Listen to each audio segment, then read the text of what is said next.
नमस्कार, आप देख रहे हैं इंडिया वॉइस और मैं हूं आपके साथ पुष्पेंद्र चौधरी। उत्तराखंड की ग्रीष्मकालीन राजधानी गैरसैंण में 19 अगस्त से मानसून सत्र शुरू होने जा रहा है। इसके लिए सरकार ने पूरी तैयारियां कर ली हैं। तो वहीं विधानसभा का सत्र शुरू होगा। इस बार सत्र में 545 सवाल पूछे जाएंगे, जिसके लिए पक्ष और विपक्ष दोनों ने अपनी तैयारी पूरी तरीके से शुरू कर दी है। वहीं प्रदेश सरकार ने मानसून सत्र गैरसैंण में कराने का फैसला लिया है। राजभवन की अनुमति के बाद विधानसभा में इसकी अधिसूचना जारी की गई। सत्र 19 से 22 अगस्त तक चलेगा। इसके लिए विधानसभा सचिवालय ने पत्र और सुचारू रूप से संचालित करने के लिए पूरी तैयारियां शुरू कर दी। मुख्यमंत्री पुष्कर सिंह धामी की माने तो सरकार तैयार है। गैरसैंण में विपक्ष के हर सवाल का जवाब और चर्चा में भागीदारी करने का काम सरकार करेगी। संसद के कार्य मंत्री ने कहा कि विपक्ष के लोग कुछ भी आरोप लगा ले, लेकिन सत्ता पक्ष तैयार है और सदन में इस बात का प्रमाण मिल जाएगा। तो वहीं विपक्ष की तरफ से कांग्रेस के वरिष्ठ विधायक और पूर्व नेता प्रतिपक्ष प्रीतम सिंह ने कहा कि मुद्दों की कमी विपक्ष के पास भी नहीं है, बल्कि जो सत्र की अवधि है वह भी उन मुद्दों पर चर्चा करने के लिए कम हो सकती है। कांग्रेस विधायक प्रीतम सिंह ने कहा कि आपदा, पंचायत चुनाव में मनमर्जी, नियमों की अनदेखी, बेरोजगारी जैसे कई अहम मुद्दे विपक्ष के पास हैं, जिनका जवाब सत्ता पक्ष के पास नहीं है। इसलिए अभी से कयास लगाए जा रहे हैं कि विधानसभा का मानसून सत्र अब की बार काफी हंगामेदार रहने वाला है। एक बार आपको सुना देते हैं क्या कुछ प्रतिक्रियाएं सामने आई। हमारा विधानसभा का सत्र प्रारंभ होने वाला है और उससे पहले जो भी सभी प्रकार की बातें होती हैं कि समसामयिक विषय भी हैं और उसके अलावा सत्र होना है तो एक शिष्टाचार बस आए उनको मिलने के लिए। मैंने कहा ना कि विषयों की कमी नहीं। आपके सामने आपदा आई, आपदा पर सरकार का कोई फोकस नहीं था। सरकार तो चुनाव को आपदा के रूप में ले रही थी और चुनाव में जिस तरीके का आचरण, जिस तरीके की गुंडागर्दी सरकार के संरक्षण में हुई है, मैं समझता हूं कि इस देवभूमि में इससे पूर्व कभी इस तरह की घटना घटित नहीं हुई। ये हुआ है, ये भी विषय है। विषयों की तो कमी नहीं है। भ्रष्टाचार मुद्दा है, बेरोजगारी मुद्दा है, महंगाई मुद्दा है, कानून व्यवस्था मुद्दा है और इस राज्य में तो दुर्भाग्य है कि जो अपराध हो रहे हैं वो महिलाओं पर ज्यादा हो रहे हैं, उसमें भारतीय जनता पार्टी के नेता संलिप्त है। सरकार पूरी तरह तैयार है और सरकार हर चीज का जवाब देगी। 19 अगस्त से विधानसभा का मानसून सत्र शुरू होगा और कयास लगाए जा रहे हैं कि काफ़ी हंगामेदार ये सत्र रहने वाला है। मानसून सत्र को लेकर सरकार भी पूरी तरीके से फिलहाल तैयार है। तो वही जो अनुमान लगाए जा रहे हैं कि जो मुद्दे विपक्ष के पास हैं उनको लेकर भी हंगामा किया जा सकता है। तो 19 अगस्त से 22 अगस्त तक ये मानसून सत्र चलने वाला है। विपक्ष कई मुद्दों को लेकर हंगामा कर सकता है और आपदा, पंचायत चुनाव, बेरोजगारी और महंगाई जैसे कई अहम मुद्दे विपक्ष के पास भी हैं। ग्रीष्मकालीन राजधानी को लेकर भी हंगामा हो सकता है। मानसून सत्र फिलहाल जो मुख्यमंत्री हैं पुष्कर सिंह धामी, उनके लिए एक तरह की अग्नि परीक्षा भी यहाँ पर बनता हुआ दिखाई दे रहा है और विपक्ष के पास काफ़ी सारे मुद्दे हैं। अगर हम आपदा की बात करें तो आपदा को लेकर विपक्ष लगातार सरकार पर सवाल भी खड़े कर रही थी कि जो पहले आपदाएं आई उनसे सरकार ने कुछ भी नहीं सीखा और फिर आपदा से जो नुकसान हुआ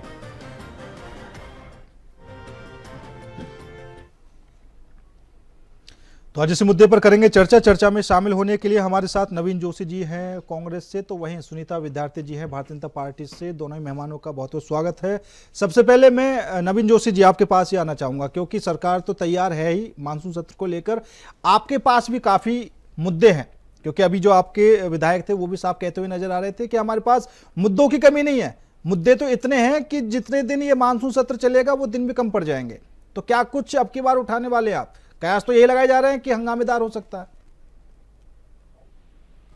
सरकार अपना सत्र आहूत कर रही है, लेकिन इसकी जो अवधि है मात्र 4 दिन की अवधि इन्होंने रखी है। हाँ। और इसमें 35 विधायकों ने लगभग 400 सवाल इसमें लगाए हैं, हाँ। प्रश्न लगाए हैं अपने, जो कि समय अवधि बहुत ही कम है। 70 विधानसभा के यहाँ पे विधानसभा में विधायक हैं और सिर्फ 35 अभी सवाल लगा रहे हैं। और जो कांग्रेस के विधायक हैं उनको तो बोलने का भी मौका नहीं दिया जाता। लेकिन इस बार जो सत्र है उसमें जो राज्य के प्रमुख मुद्दे हैं उनको हमारे विधायक गंभीरता से उठाएंगे। जैसे अभी उत्तरकाशी के धराली में आपदा आई है, हाँ। और आपदा के बाद वहां का जो मैनेजमेंट था वो कहीं देखने को नहीं मिला। इनके कोई मंत्री वहां पे नजर नहीं आए। मुख्यमंत्री जी हवाई सर्वेक्षण करके वहां पे आए, हाँ। और वो जो आपदा से ग्रसित जो लोग हैं उनको मात्र 5,000 रुपए का चेक सरकार की ओर से दिया जा रहा है। तो वहां पे लोगों ने इसका विरोध भी किया और मुख्यमंत्री घाम तापो वाले नारे उन्होंने वहां पे लगाए। जो प्रधानमंत्री जी वहां बोल के आए थे कि यहाँ टूरिस्ट आएंगे वो घाम तापेंगे करके। और ये मुद्दे हम निश्चित तौर से जनता के हम उठाएंगे। कानून व्यवस्था का बहुत बड़ा मुद्दा है। पंचायत चुनाव में किस प्रकार से इन्होंने गुंडागर्दी करी, किस प्रकार से इन्होंने जिला पंचायत के सदस्यों का अपहरण करने का काम किया, और किस प्रकार से उत्तराखंड की देवभूमि को शर्मसार करके यहाँ पे गोलीकांड प्रदेश के अंदर हुआ और यहाँ की सरकार आंखें मूंदी रही। और हमारे कांग्रेस के जो विधायक हैं, हमारे जो नेता प्रतिपक्ष हैं, उन लोगों के साथ इन्होंने बदतमीजी करी और पुलिस तब भी मूकदर्शक बनी रही। महंगाई यहाँ का चरम मुद्दा है। महंगाई इतनी हो गई है। ठीक है, ठीक है, ठीक 1200 रुपए का है। एक बार गुजारा। सुनीता जी से जवाब ले लेते हैं, उसके बाद फिर मैं वापस आपके पास आऊंगा। सुनीता जी, क्योंकि कई तरह के आरोप तो लग ही रहे हैं और मुद्दों की कमी कांग्रेस के पास है नहीं। साफ तौर पर वो कह भी चुके हैं कि हमारे पास इतने मुद्दे हैं कि जो समय दिया है वो भी कम पड़ जाएगा। अब जैसे इन्होंने बताया कि पंचायत चुनाव में जिस तरीके से बीजेपी ने मनमर्जी की, ठीक है, ये भी एक बड़ा मुद्दा है।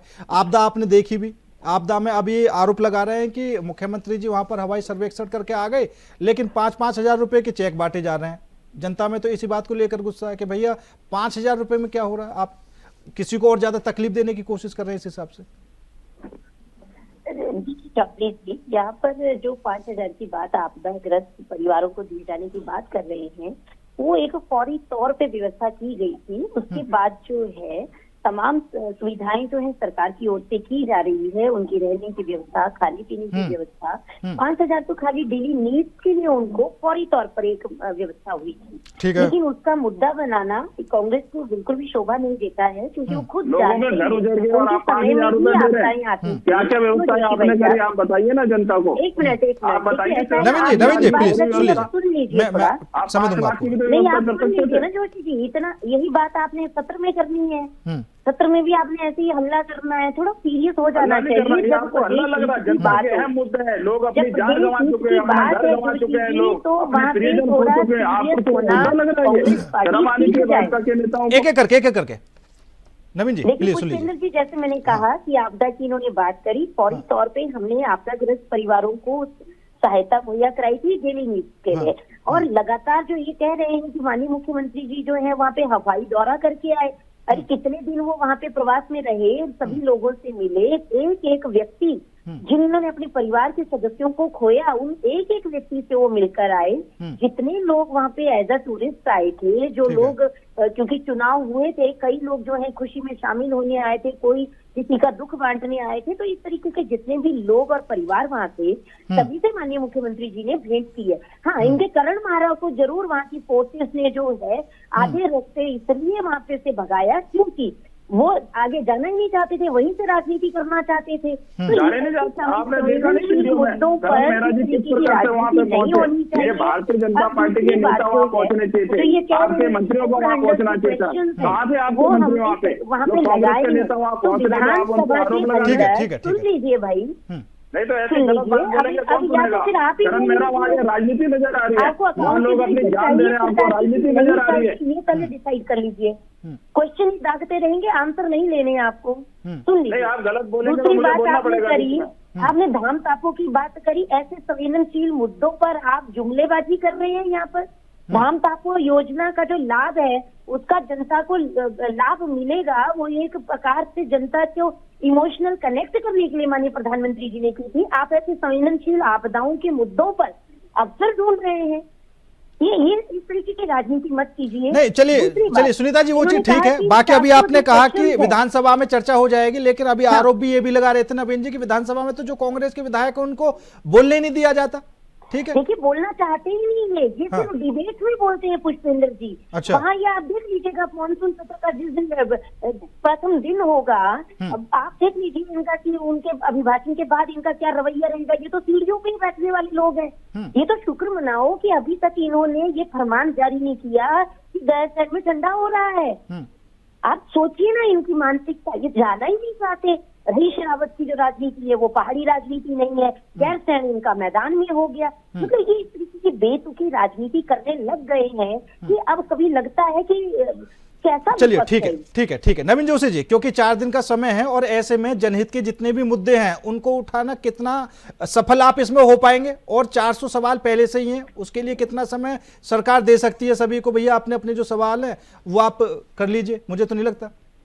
देखिए सरकार के सामने बहुत बड़ी चुनौती वहाँ पे है, क्योंकि ऑलरेडी 400 सवाल लगे हुए हैं। हाँ। और 400 सवालों का क्या जवाब देंगे? इनके मंत्री ने कई बार उत्तराखंड को शर्मसार करने का काम किया है। इनके कोई भी मंत्री होमवर्क नहीं करके आते, न इनके डिपार्टमेंट के बारे में इनको कुछ पता होता है। गैरसैंण को राजधानी जरूर बना दिए, लेकिन वहाँ सुविधाएं कुछ भी नहीं है। वहाँ पे सत्र नाम पे सिर्फ एक खाना पूर्ति की जा रही है, सिर्फ 4 दिन का समय, कुछ भी नहीं है।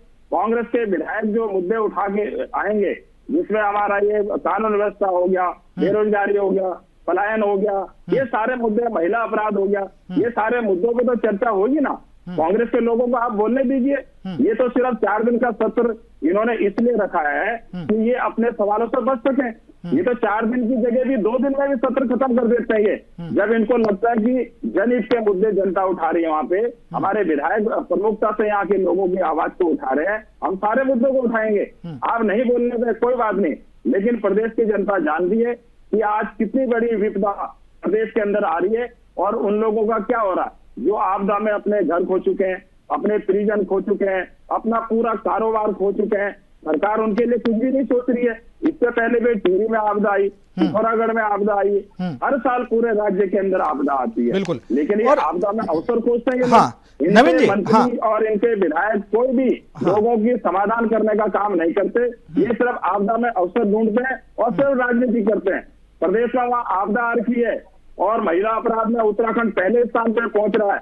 पलायन यहाँ से लगातार बढ़ रहा है। लेकिन ये पंचायत चुनाव में भी दिए कांग्रेस को जो जीते हुए पंचायत के सदस्य हैं, उनको जबरदस्ती अपने पाले में करने का काम कर रहे हैं। किडनैपिंग का ये लोग काम कर रहे हैं, गुंडागर्दी ये लोग कर रहे हैं। लेकिन सुनने वाला कोई नहीं है। कानून व्यवस्था पूरी तरह से चरमरा चुकी है। नहीं नवीन जोशी जी, सवाल ये भी है क्योंकि 4 दिन का समय है, और अगर ऐसे में जो आरोप आप पर भी लगते रहे, जो आरोप कांग्रेस पर भी लगते रहे कि वो मतलब चर्चा करने को तैयार कम रहते हैं, हंगामा ज्यादा करते हैं, अब 4 दिन का समय है तो मेरे हिसाब से तो ये कि बराबर चर्चा की जाएगी या नहीं? आप 15 दिन का सत्र क्यों नहीं करते? आप 4 दिन का सत्र क्यों कर रहे हैं? क्योंकि आपको मालूम है आपके पास जवाब देने के लिए कुछ है नहीं।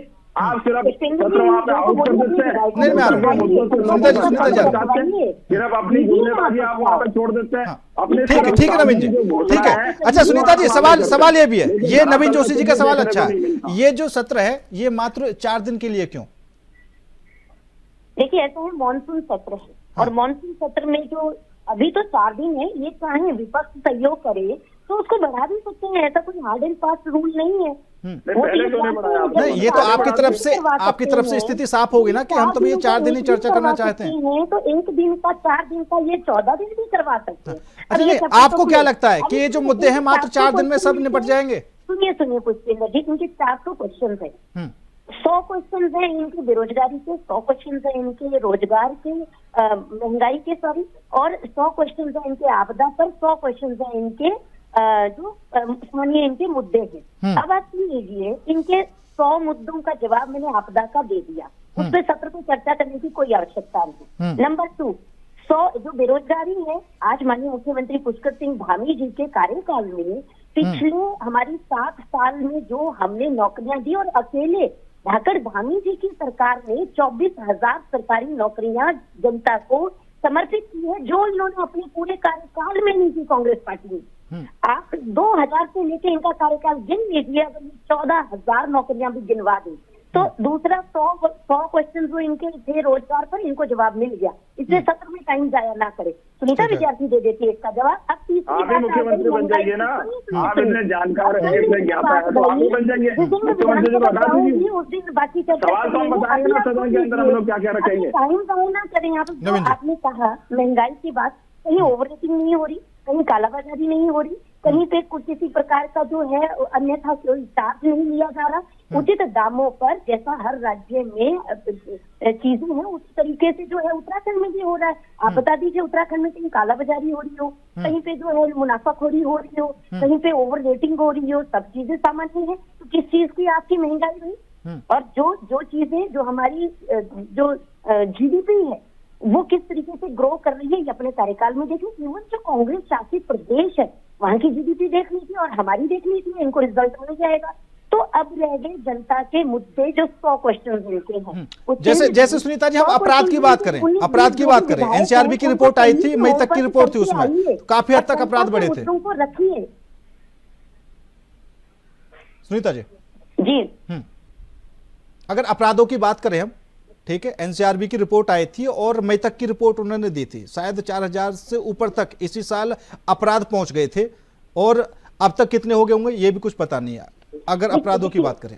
हाँ देखिए चौधरी जी, ऐसा है जो NCRB की रिपोर्ट है मैं उसको नहीं उठला रही हूँ, लेकिन भारतीय जनता पार्टी की सरकार में जिस प्रकार से महिला सुरक्षा का जो हमने मिशन संभाला, आप देख रहे हैं कि आज महिलाएं जो हैं हर क्षेत्र में बिना किसी झिझक के आगे बढ़ रही हैं, अच्छा कार्य कर रही हैं, क्योंकि उनको हर जगह हम लोग महिला सशक्तिकरण खाली कागजों में नहीं बोलते हैं, उनको सशक्त करने का कार्य पार्टी द्वारा किया जा रहा है। अब यहाँ पर मुझे लगता है इनको ये क्वेश्चन भी हटा देने चाहिए। नवीन जोशी जी अपने विधायकों को बोलिए जो जनता से जुड़े हुए क्वेश्चन है, उनके दुखों के, उनके सुख दुख के जो क्वेश्चन हैं उनको उठा के लाइए। पढ़ते हैं नहीं, इनके विधायकों को कुछ पता होता नहीं, कोई फायदे इनसे बनती नहीं, ब्यूरोक्रेसी को बोल देते हैं इनको पढ़ कर आइए और हम तो खाली साइन करेंगे। इनको ये नहीं पता होता कि कौन सी फाइल में हमने कौन सा क्वेश्चन लगाया। इन्होंने कभी होमवर्क किया?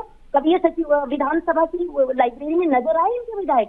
इनसे पूछिए जरा पॉलिसी क्या होती है। ठीक है जवाब दे देंगे। स्ट्रेटेजी मेकर होते हैं, पॉलिसी मेकर होते हैं विधायक, लेकिन ये ठेकेदार बन गए। ठीक है नवीन जी। देखिए भारतीय जनता पार्टी के पास ऐसा कुछ कहने के लिए नहीं है, जो हमारा होमवर्क है हमारा तो है, हम जनता से जो जुड़े मुद्दे हैं उनको उठाते हैं। और किसान यहाँ पे MSP की गारंटी मांगता है और ये उसमें लाठियां चलाते हैं। इन्होंने कहा था हम किसानों की आय दुगनी करेंगे, कहाँ किसानों की आय दुगनी हुई है? किसान तो आज भी MSP की गारंटी मांग रहे हैं, लेकिन उनको लाठियां बरसाई जा रही है और किसान आज की डेट में आत्महत्या करने को मजबूर है। और जो बेरोजगार युवा है वो रोजगार के लिए दर बदर भटक रहे हैं। अगर वो रोजगार के लिए कहीं धरना, कहीं प्रदर्शन, अपनी मांग के लिए कोई आवाज उठाते हैं तो उनमें जेल में भेजने का काम उनको किया जाता है। तो भारतीय जनता पार्टी की सरकार में तो महंगाई अपने चरम पर है, लेकिन इनको नजर नहीं आएगी। भ्रष्टाचार अपने चरम पर है, लेकिन इनको नजर नहीं आएगा। इनको तो लगेगा कि सब कुछ बहुत अच्छा है, लेकिन धरातल पे कुछ भी देखने को नहीं है। गरीब आदमी आत्महत्या करने को मजबूर है, बेरोजगार आज भी यहाँ से अपने रोजगार के लिए दर दर भटक रहा है, लेकिन रोजगार के नाम पे उनको लाठियां दे दी जाती हैं। महंगाई के नाम पे इतने चरम पर इनका भ्रष्टाचार हो चुका है और महंगाई इतनी बढ़ चुकी है कि आज अपना घर चलाना गर्मियों के लिए बहुत मुश्किल हो गई है। लेकिन भारतीय जनता पार्टी को कुछ नहीं दिखेगा। कानून व्यवस्था में उत्तराखंड 9 हिमालयी राज्यों में आज पहले स्थान पर आ गया, लेकिन इनको कुछ नजर नहीं आएगा। हमारे प्रदेश में क्या स्थिति हो गई है, एक जो सैनिक अपने बच्चे के इलाज के लिए 4 हॉस्पिटल के अंदर जाता है, लेकिन उनको कहीं पे इलाज नहीं मिलता। क्या होता है? तो नवीन जोशी जी, ये जो अभी बीजेपी की तरफ से कहा जा रहा था कि 1 लाख करोड़ की जो ग्राउंडिंग है वो हो चुकी है, तो उसका क्या कुछ अभी तक असर दिखाई नहीं दे रहा उत्तराखंड में? मैंने बोला ना, आप ग्राउंडिंग कर रहे हैं। हाँ। मैं खुद माननीय नारायण दत्त तिवारी जी के साथ राज्य मंत्री के रूप में मुझे काम करने का अवसर प्राप्त हुआ। हाँ। मैं तो पूछना चाहता हूँ, आप हमें एक जिला बता दीजिए जहाँ आपने एक उद्योग लगाया हो। आप एक कोई ऐसा घराना बता दीजिए पूरे प्रदेश के अंदर 1 लाख करोड़ की आप इन्वेस्टमेंट की बात करते हैं। पहले मुख्यमंत्री जी ने यहाँ पे इन्वेस्टर्स समिट उत्तराखंड के अंदर किया था, देहरादून में किया था। करोड़ों रुपए जो इन्वेस्टर्स आए थे उनकी आवभगत के लिए खर्च कर दिए, लेकिन आज तक नहीं बता पाए कि कौन कौन सी इंडस्ट्री प्रदेश के अंदर लगी। मैं बताता हूँ, हमारे समय पे 2000 इंडस्ट्री प्रदेश के अंदर आई, बड़े बड़े घराने आए उसमें। टाटा है, बजाज है, किरवी है, हिंदुस्तान है, बड़े बड़े रोजगार आए और 70% यहाँ पे बेरोजगार लोगों को रोजगार हमारी सरकार ने दिया। लेकिन इनकी सरकार में रोजगार के नाम पे लाठियां दी जाती है। अगर कोई बोलता है कि भाई किसान अपनी एमएसपी की गारंटी मांगता है तो उनके ऊपर लाठियां चला दी जाती है। और अगर यहाँ पे निर्वाचित सदस्य आते हैं भारतीय जनता पार्टी चुनाव जीतने के लिए, जिला पंचायत के अध्यक्ष बनाने के लिए किस प्रकार से गोलीकांड करते हैं, किस प्रकार से उनको अपहरण करते हैं, किस प्रकार से अपने जीएसटी के अधिकारियों को भेजते हैं, किस प्रकार से आप वहाँ पे अपने पुलिस अधिकारियों को भेजते हैं, उनको डरा कर उनको किसी भी प्रकार से आप जिला पंचायत के अध्यक्ष आप बना रहे हैं, जबकि जनता ने मैंडेट। ठीक है नवीन जोशी जी, ठीक है, एक बार जवाब ले लेते हैं, समय भी कम है, एक बार जवाब ले लेते हैं। सुनीता जी मानने वाले नहीं है। ठीक है नवीन जोशी, व्यवस्था का बहुत बुरा हाल है प्रदेश। एक बार सुनीता जी जवाब दे देंगे। हम लोगों ने हाँ। जहाँ पे रोजगार की बात है और महिला सशक्तिकरण की बात है, आज आप देखिए कि हजारों सेल्फ हेल्प ग्रुप के माध्यम से महिलाएं घर घर को मजबूत कर रही हैं। इनके समय में ये लोग जो झिंगोरा भिंडोरा पीसने वहाँ पे जाते हैं, बोलते हैं हम मंडुआ खाने जा रहे हैं, हम झिंगोरा खाने जा रहे हैं, इन्होंने क्यों नहीं उस वक्त से इंडस्ट्रीज बनाई? आज हरीश रावत जी लोगों को जाते हैं गाँव में और बोलते हैं मुझे बड़ा प्यार है, लेकिन आपने किसी के हाथ में रोजगार नहीं दिया, आपने किसी के हाथ में स्किल नहीं दिया, आप बातें कर रहे हैं। आप इंडस्ट्री की बात करी, इंडस्ट्री और कंपेयर सेल्फ हेल्प ग्रुप में के माध्यम से हमने तमाम